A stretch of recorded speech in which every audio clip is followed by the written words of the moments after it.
morning. Kaya ang kabuhayan, tayo mag-almusal.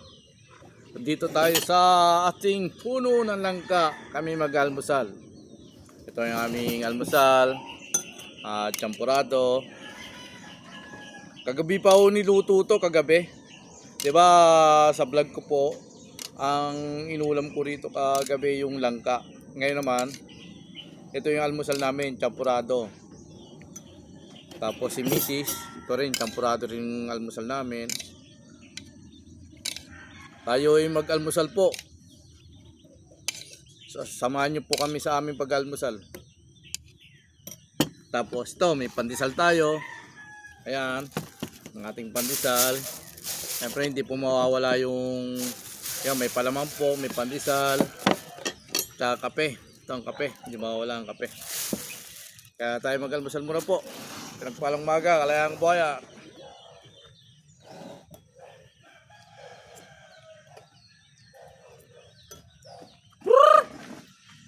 Ito naman po ating mga manok.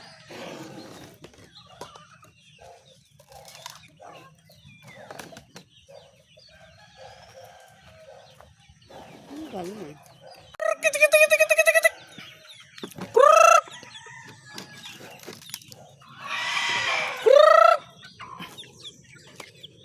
Ang ating mga manok, ang iba nakakain ha. Yung iba hindi pa.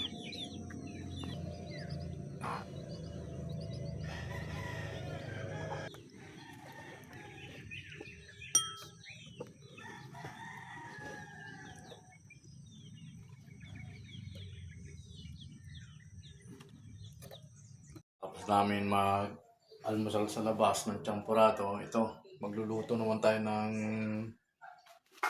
tinapa. Ito po yung tinapa na lulutuin ko ngayon. Ito po yung ulam namin ngayong tanghalian. Tinapa. Tapos, nag-iwan na rin ako ng talong. Ayan. Piprituin ko rin tong talong. Ayan, talong. Siyempre, gumagawa na rin po akong sausawan na sibuyas. Yan, sibuyas po ang ating sausawan dito sa tinapa. At bibili pa tayo ng kamatis para pandagdag dito sa sausawan sa tinapa. Yan.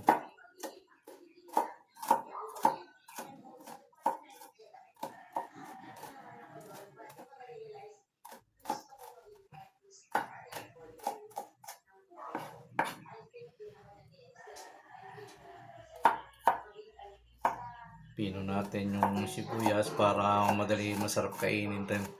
Dahil siyempre sa sausawan pwedeng kainin sa sausawan. Pinuin natin yung sibuyas. Ayan, pwede na to siguro.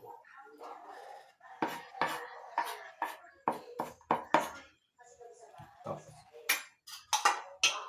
ito natin lalagay. Ito po yung suka natin. Yan, suka dati puti.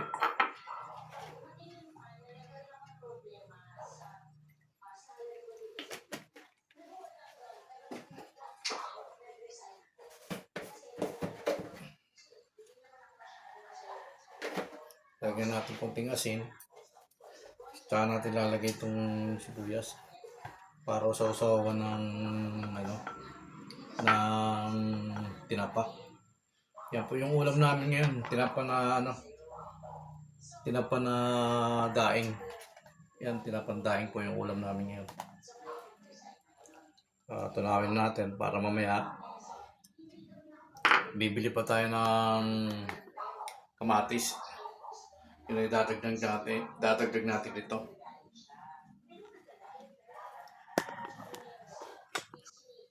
Mukhang uulan rito, makulimlim. Sa lugar namin, makulimlim po rito. Naghalo yung init tsaka dilim. Kaya makulimlim rito sa amin. Sa lugar namin sa Silang. Go! Please follow and share to my YouTube channel. Paki-like naman, paki-share, pa-subscribe. Go! Magandang umaga, Kalayang Kabuhayan.